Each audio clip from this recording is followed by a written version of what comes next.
목사님께서 어떤 설교 주제시냐고 물어서 교회입니다 그랬더니 교회에 관한 찬양이 별로 없네요 그러시더라고요. 그래서 제가 지금 찬양 부른 거 제가 가사를 생각나가지고 보내드렸어요. 그랬더니 찾아오셨나 봐요. 근데 합창곡이 별로 이게 없네요 그러시더라고요. 그래서 그러면은 찬송가에도 교회에 관한 게 별로 없네요 그랬더니 집사님이 괜히 물어봤네요 그러셨어요.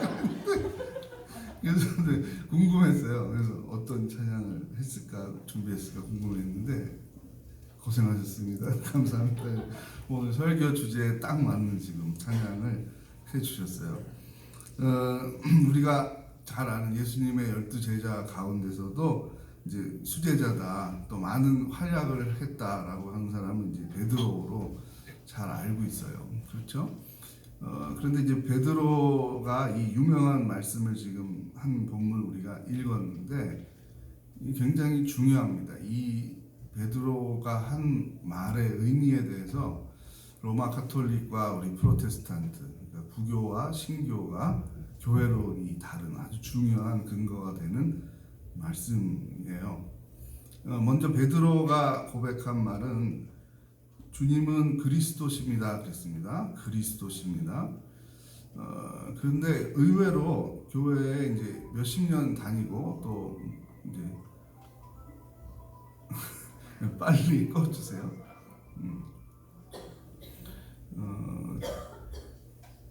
청년부 수련회 같은 데도 가서 이제 제가 물어보면 대부분 몰라요. 그러니까 뭘 모르냐면, 자, 그리스도라는 말은 어느 나라 말이죠?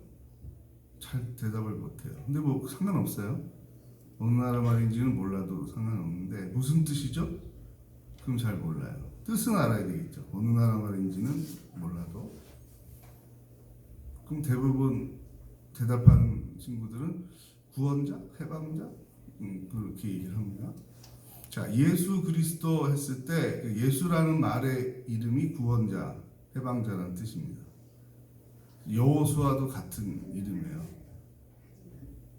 발음만 좀 다른 것 뿐이죠.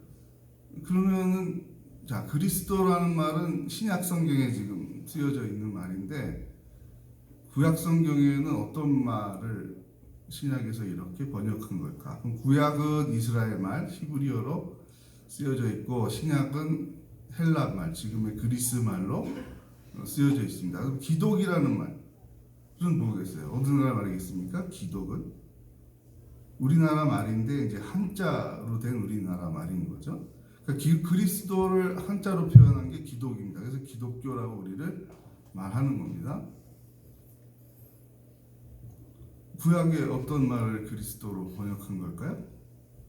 자, 힌트는 이제 겨울 되면은 성탄절 부분에 이거 합창을 많이 해요. 교회에서 이걸 뭐 칸타타를 하는 데도 있고, 아니면 연합으로 세종문화회관 예술회전단 이런 데서 원래는 오라토리오죠. 핸델의 할렐루야라는 유명한 합창곡이 들어있는 오라토리예요. 뭘까요? 메시아. 성가대들은 찬양대는 아실 거예요. 자, 메시아라는 말이 구약에서 그리스도라는 말이에요. 그러니까 구약에서 메시아, 신약에서 그리스도, 그다음에 우리가 기독이라는 이 세 단어가 다 같은 뜻입니다. 의외로 기독교인이 이걸 모르는 분들이 대부분이더라고요. 그래서 제가 일부러 다시 한번 얘기를 합니다. 그러면 이제 사실은 더 알아야 돼요. 이 언어가 이렇게 연결된 거구나 뿐만 아니라 뜻도 알아야 되죠. 뜻도. 메시아라는 말의 뜻은 무엇인가? 무슨 뜻일까요? 기름 부음을 받은 사람이라는 뜻이에요. 놀랍다. 어떻게 그런 뜻이 그죠? 기름 부음을 받은 자. 이게 뭐지? 왜 이게 예수님하고 연결이 되지? 이렇게 생각할 수 있습니다. 자, 기름 부음을 받았던 구약의 인물들, 리더들이죠. 지도자들은 어떤 사람들이 있었나요? 성경 통독 여러분들 열심히 하시잖아요. 네, 왕, 제사장, 예언자, 그렇죠. 이 세 부류의 사람들이 기름 부음을 받았어요. 그럼 이 기름은 어떤 의미인가 하면 하나님의 영이 임한다는 뜻이에요. 하나님이 영이 임한다는 건 무슨 뜻이겠어요? 네 멋대로 통치를 하는 게 아니라 하나님의 뜻대로 왕이 되어라. 하나님의 뜻대로 제사장이 되어라. 하나님의 뜻대로 말하는 예언자가 되어라. 이런 뜻입니다. 그렇죠? 그 예수님을 왜 우리는 그리스도라고 부르는가? 왕, 다스리는 분이죠. 다스리는 분. 공평과 정의와 긍휼로 다스리는 지도자.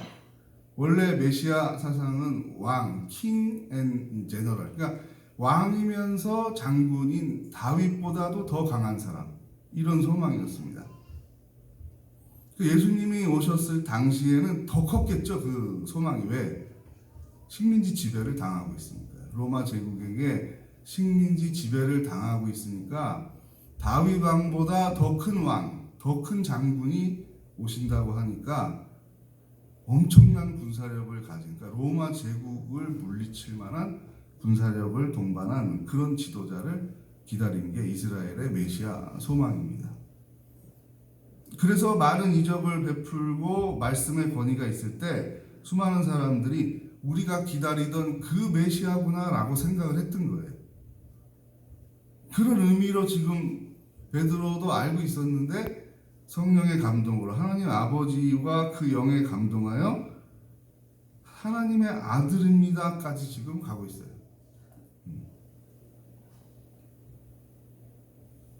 그런데 주님 다음 말씀이 뭡니까? 아, 베드로 너는 정말 수제자고 너무나 훌륭한 인격을 가졌다.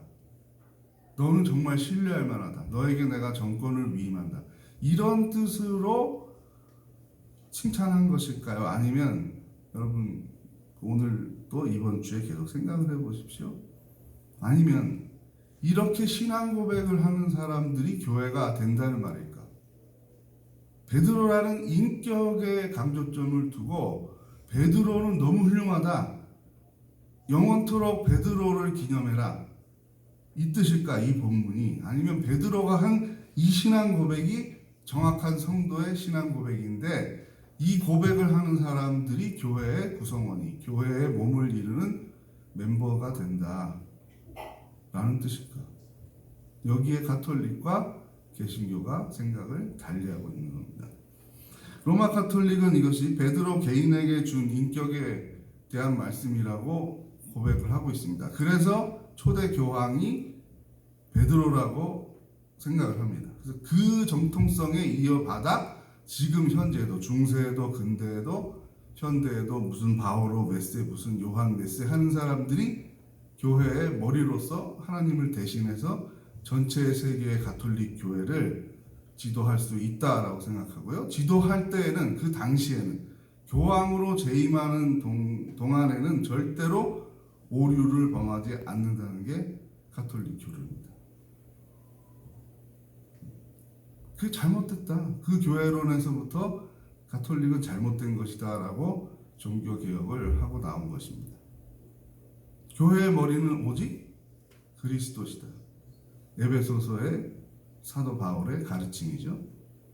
우리는 교회의 몸을 이루고 있는 지체입니다. 자연인으로서 어떤 큰 교회의 목사님도 어떤 종교의 수장도 다 죄 많은 인간일 뿐입니다. 구원을 필요로 하는, 은혜를 필요로 하는 인간일 뿐입니다. 참된 교회, 건강한 교회는 무엇인가? 바로 살아계신 하나님의 아들 예수가 그리스도로 이 땅에 오셔서 우리의 죄를 용서해 주셨다. 이것은 제사장의 기능이죠. 제사장의 메시아 기능을 강조해서 수행을 했습니다. 그런데 왕으로서의 메시아를 기대했는데 왜 제사장, 소위 양의 이미지로 먼저 오셔야만 했는가 하는 것은 왜 그렇겠습니까? 여러분 수백 번, 수십 번 설교를 드린 겁니다. 왜 예수님은 왕이 아니라 양의 모습으로 첫 번째 이 땅에 오신 것입니까? 왕은 뭐 하는 사람이죠? 왕은 심판하는 사람이에요. 심판주로 오시느냐, 대속주로 오시느냐, 왕과 양의 이미지의 갈림이죠. 왜 양으로 오셨어요? 이거 어려운 게 아닙니다. 그냥 성경학교 수준의 질문을 다시 반복하는 거예요. 왜 그래? 우리의 죄를 용서하기 위해서. 모두가 죄인이니까. 그럼 여러분 생각해 보세요. 메시아가 2번 오신다. 한 번만 와도 되겠죠. 모든 사람이 대부분이 의인이라면 한 번만 와서 심판을 해도 되겠죠. 그런데 왜 2번으로 나눠서 오신다고 바뀌었을까? 바뀌거나 혹은 왜 구약에는 상세한 계시가 나오지 않았을까? 지금도 이스라엘 사람들은 믿지 않는 이유죠. 그게. 구약에 2번 온다는 얘기 없지 않느냐? 왜 기독교인들은 예수가 메시아고 왜 다시 온다고 생각을 하느냐? 굉장히 중요한 질문입니다. 여러분, 대부분이 아니라 로마서의 바울은 성령에 감동하여 이렇게 말하고 있습니다. 모든 사람이 다 죄인입니다. 이스라엘을 포함해서 이 말이죠. 이스라엘 사람들은 본인들은 아브라함의 후손이니까 선택된 민족으로서 구원을 받는다고 생각을 했어요. 그러나 그렇게 쓰여 있는 성경은 없어요. 혈통, 피로 인해서 어떻게 살든지 우상을 숭배하든 뭐 도둑질을 하든 성추행을 하든 뭐 물건을 훔치든 어떻게든 살아도 된다. 아브라함의 후손이면. 이런 성경이 어디 있습니까? 한 군데도 없습니다. 항상 뭐라고 얘기하고 있습니까? 너희가 은혜로 출애굽을 했고 은혜로 가나안 땅을 얻었으나 너희의 땅에서 헛된 신들을 믿으면 심판을 받을 것이요 라는 경고가 있었지, 언제 너희들은 어떻게 살든지 무조건 너희 민족은 내가 선택한다, 다른 민족은 무조건 다 죽인다, 이렇게 써있는 성경이 어디 있습니까? 없습니다. 이스라엘이 잘못 해석하고 있었던 거죠. 하나님의 마음과 뜻을. 교회는 그래서 모든 민족을 뛰어넘어서 모든 혈연과 지역의 문화와 관습을 뛰어넘어서 전 세계인이 가장 많이 믿는 종교가 되고 있습니다. 되었고요. 진행 중에 있죠. 확장이. 여러분 또 하나 참고로 알아두시면요. 기독교라는 말은 굉장히 큰 범위의 말입니다. 우리가 잘못 오해요. 제가 군목으로 좀 사역을 했었을 때, 젊었을 때요. 통계표가 있어요. 국방부 들어가는 통계표 어떻게 되는지 아세요? 기독교, 천주교, 불교, 무교 이렇게 돼 있어요. 통계표가 공식 서류에. 그래서 제가 그 행정학교의 교관에게 이게 잘못된 거라고 얘기를 했어요. 근데 오랜 관행이니까 안 받아들여지더라고요. 무슨 얘기냐면 기독교 안에 천주교와 개신교와 그리스도 정교회가 있는 거예요. 이 세 분파가 있는 겁니다. 기독교 안에. 기독교라는 말은 뭐라 그랬습니까? 그리스도라는 말이잖아요. 예수님을 그리스도로 믿는 종교는 다 기독교죠. 크게 세 종파가 있는 거예요. 로마 가톨릭, 프로테스탄트, 그 다음에 그리스 정교회. 그리스 정교회는 잘 못 들어봤죠. 그럼 어디 있는 사람들인가? 동유럽의 지역을 얘기하는 거예요. 러시아와 동유럽. 예전에 서유럽과 동유럽이 갈라져 있을 때 서유럽은 가톨릭이었고 동유럽은 그리스 정교회였어요. 기독교를 그렇게 다르게 믿었어요. 문화와 전통, 관습 때문에.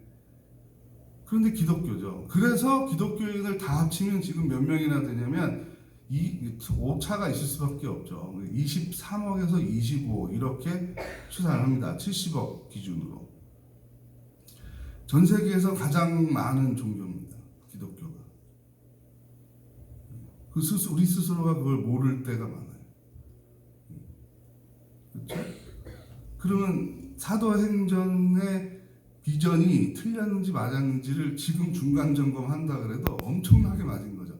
예수님의 제자들은 12명, 이 12명도 전부 다 왕자들이었나요? 재벌 2세들이었나요? 장군들의 아들들이었어요? 아니죠. 다 평범한 사람들이었습니다. 로마 제국은 그 다음에 이스라엘의 지도자들도 이 12제자와 그 몇 명 남은 사람들을 다 죽이려고 했습니다. 후원하지 않았어요. 그런데 어떻게 100년 뒤에, 500년 뒤에, 1000년 뒤에, 2000년 뒤에 이스라엘 민족과 울타리를 넘어서 전 세계에 가장 많이 퍼진 종교가 되겠습니까? 사람의 힘입니까 이것이? 아니라는 거죠. 어떤 교회를 세우고자 했는지 하나님의 뜻입니다. 하나님의 뜻이 확장되고 있다는 것을 우리는 분명히 알 수 있습니다. 아주 간단합니다. 그래서 사도 바울은 이렇게 얘기합니다. 그리스도 안에 있으면, 그리스도를 고백하면, 예수를 그리스도로 고백하면 헬라인이나 유대인이나 부자나 가난한 자나 자유인이나 노예나 다 한 형제요 자매니라. 이건 지금 우리가 들으면 그렇지 뭐 라고 할 수 있지만 2000년 전에 그렇지 라고 할 수 있어요? 2000년 전에? 여러분 100년 전에 조선시대만 해도 상놈과 양반이 다 한 형제요 자매입니다. 미쳤다 그러겠죠. 여러분 얼마 전에 한 달 전에 인도에서 등급이 있습니다. 지금도 거기는 상놈 양반 두 등급이 아니라 여러 등급이 있어요. 그 등급이 다른 사람이 결혼을 했는데 결혼을 했으니까 장인이죠. 그 아내의 아버지 장인이 사람을 킬러를 고용해서 사위를 아내가 보는 앞에서 죽였습니다. 감히 우리 집안과 네 신분이 어떻게 결혼할 수 있냐. 이게 사람들의 생각이에요. 여러분 자유의 최고의 나라라고 하는 미국도 흑인들을 영혼이 없는 존재라고 생각을 했어요. 그래서 노예로 부려도 돼. 성경에 어디 그런 말이 있습니까? 흑인은 영혼이 없다고? 참 얼마나 사람들이 못됐는지 모릅니다. 그 모든 인간의 편견과 나쁜 생각들, 악한 욕심들을 뛰어넘는 말입니다. 그래서 성령의 감동이라고 말하는 겁니다. 사람의 생각으로는 그럴 수 없다는 겁니다. 교회는 세계에서 가장 평화적이고 가장 민주적이고 가장 큰 범위의 형제와 자매의 개념을 가지고 있는 공동체입니다. 온 세계의 모든 교회가 다 하나님 안에서 형제요 자매입니다. 이게 얼마나 놀라운 일입니까? 이것은 어떤 굉장히 마음이 넓은 사람이 연구를 해갖고 주장했나 보다. 이렇게 할 수 없다는 거죠. 하나님의 뜻이라는 겁니다. 베드로가 고백한 이 말씀, 예수님은 그리스도십니다. 우리가 기다리던 메시아십니다. 그분이 맞습니다. 그런데 그분이 그냥 엘리야 정도 혹은 뭐 다니엘 이런 훌륭한 뭐 예언자가 아니고 하나님의 아들입니다. 이것을 사람이 연구해서 할 수는 없습니다. 하나님의 감동을 통해서 믿는 거죠. 우리가 공부해가지고 할 수 있는 지식은 아니라는 겁니다. 그래서 이것을 알게 한 이는 네 혈육이 아니고 하늘에 계신 내 아버지라고 말하는 겁니다. 근데 여러분 뒷부분을 읽어보면요. 이 칭찬을 들은 베드로가 금방 뭐라고 얘기하냐면 예수님이 내가 고난을 당하고 죽을 거야 이렇게 말하니까 베드로가 뭐라고 얘기하냐면 안 됩니다. 안 됩니다. 그럴 수는 없습니다. 라고 얘기합니다. 그때 주님께서 하신 말씀은 이 앞에 칭찬하고 너무 대조가 되죠. 네가 그냥 헛소리를 하는 정도가 아니라 이 사탄이 좋아할 만한 소리를 하는구나. 굉장히 그것은 악마적인 생각이고 나에 대해서 몰라도 한참 모르는 생각이다. 이것이 자연인 베드로입니다. 인격입니다. 그 뭘 보면 알 수 있습니까? 주님께서 십자가에 달려 돌아갔을 때 3번씩이나 모른다라고 베드로는 부인했습니다. 여러분 그 인격에다가 교회를 맡길 수 있겠습니까? 베드로라는 사람에게?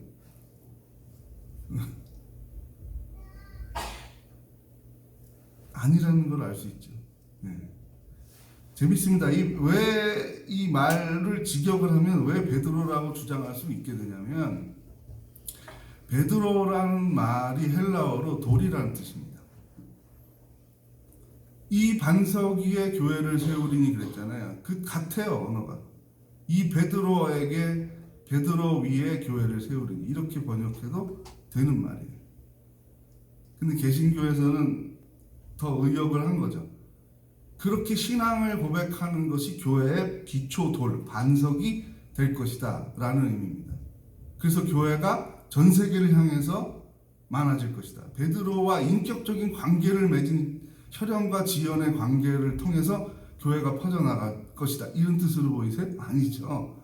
기하급수적이죠. 기하급수적이죠. 온 세계를 향하여 베드로하고 피 한 방울 안 섞여도 전혀 동문이 아니어도 이스라엘에 한 번도 안 가봤어도 다 교회가 될 수 있는 놀라운 복음의 역사가 나타나는 겁니다. 이렇게 교회론이 중요한 겁니다.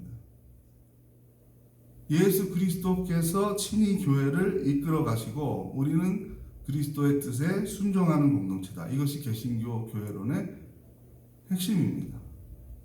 그래서 우리는 교황을 두지 않습니다. 그래서 가끔 뭐 총회장, 노회장 이런 사람들이 더 권위를 갖고 싶어요. 가톨릭은 이렇게 엄청난 권위를 갖는데 우리 개신교는 왜 이 정도밖에 없느냐, 이런 그건 헛소리죠. 한심한 소리입니다. 개신교에서 나가야죠. 그런 생각을 하려면.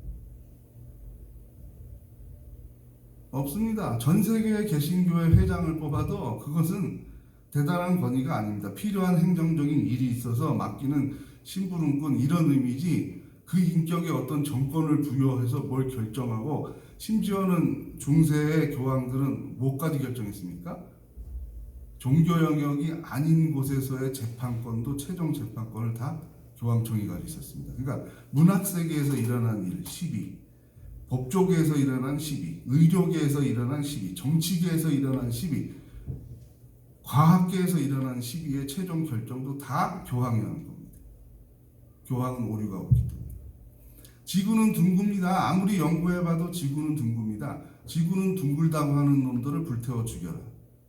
교황청에서 결정하면 끝입니다. 과학적 사실과 아무 상관이 없습니다. 사람이 신적인 권위를 갖게 되면 이 땅이 평화가 이루어질 수 없습니다. 인간은 모두가 죄인이고 미련하고 탐욕스럽기 때문입니다. 그래서 다시 얘기하지만 우리는 은혜로 구원을 받았다고 고백을 하는 겁니다. 은혜로 구원을 받았다. 내가 대단한 공로를 세우거나 우리 교회를 세우거나 아니면 내가 가장 많은 일을 하기 때문에 내가 구원을 얻은 것이다. 그것이 아니고 하나님이 우리를 사랑하시고 긍휼히 여겼기 때문에 나에게 은혜를 주셔서 예수를 그리스도로 믿게 하셔서 교회의 몸을 이루는 한 지체가 되게 하셨다. 그러니 감사하자. 그러니 겸손하자. 그러니 이웃을 사랑하자. 그것이 우리가 개신교가 가지고 있는 신학과 미덕입니다. 그래서 결과를 보면, 교리로 보면은 개신교는 선을 행하지 않아도 될 것 같잖아요. 왜냐하면 상관없잖아요. 구원 얻는 거는 행위로 하는 게 아니니까. 그렇죠? 선행으로 하는 거 아니니까. 그런데 선행을 가장 많이, 객관적인 사회적인 약자를 배려하고 좋은 일을 많이 하는 교단은 어딜까요? 프로테스탄트입니다. 제일 많이 합니다. 그게 미스테리한 일이죠. 그거 왜 그럴까요? 감사가 중심에 있어서 그럽니다. 율법주의라는 한계는 뭡니까? 이거 안 하다가는 죽어, 이거 안 하다가는 혼나, 이거 안 하면 벌금 내, 이렇게 수동적으로 접근하는 거하고, 나 같은 죄인을 하나님이 살려주셔서 나를 교회 삼아주셨네, 너무 고마워, 너무 고마워, 너무 감사해. 그 하나님의 뜻은 가족을 사랑하고 이웃을 사랑하는, 옆집 사람부터 양보하고 사랑하십시오. 네, 그래야죠.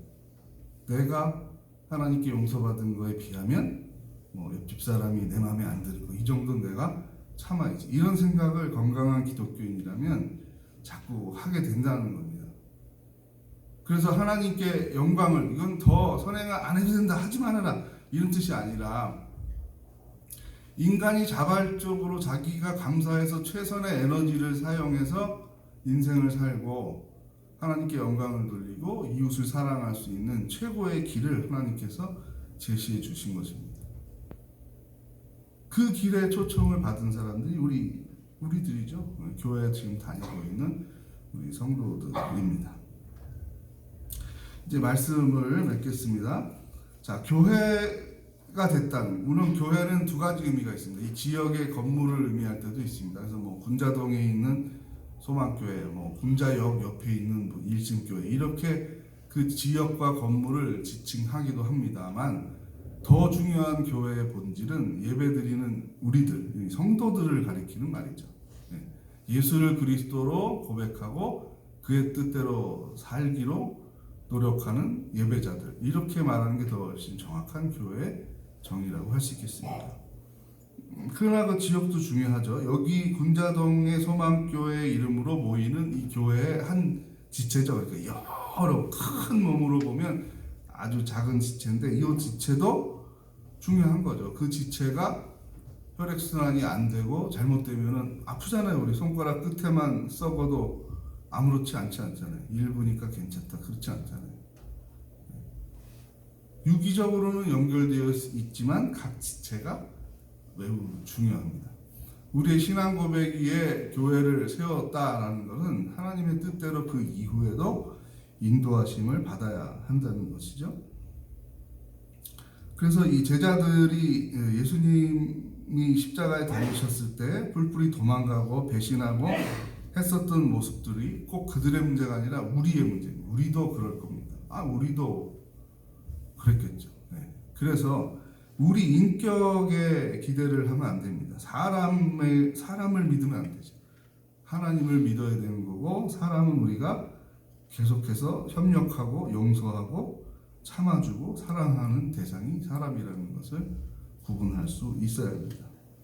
건강하고 아름다운 교회의 출발점이 오늘의 신앙 고백이고, 그 건강하고 아름다운 교회의 모습은 또 사도행전에 잘 나타나 있는 것, 우리가 여러 다른 본문의 공부와 설교를 통해서 성도들이 잘 배우실 수 있으리라 생각합니다. 그래서 오늘 다시 한번 마태복음 16장에 있는 베드로의 고백을 통해서 이러한 신앙 고백 위에 우리의 교회가 세워졌고, 앞으로 후손들 또 후배들도 계속 이어서 이런 신앙 고백을 하는 사람들이 이어져 가야 한다는 것을 다시 한번 생각하게 하는 말씀입니다. 기도하겠습니다. 하나님 은혜로 우리를 구원해 주시고 또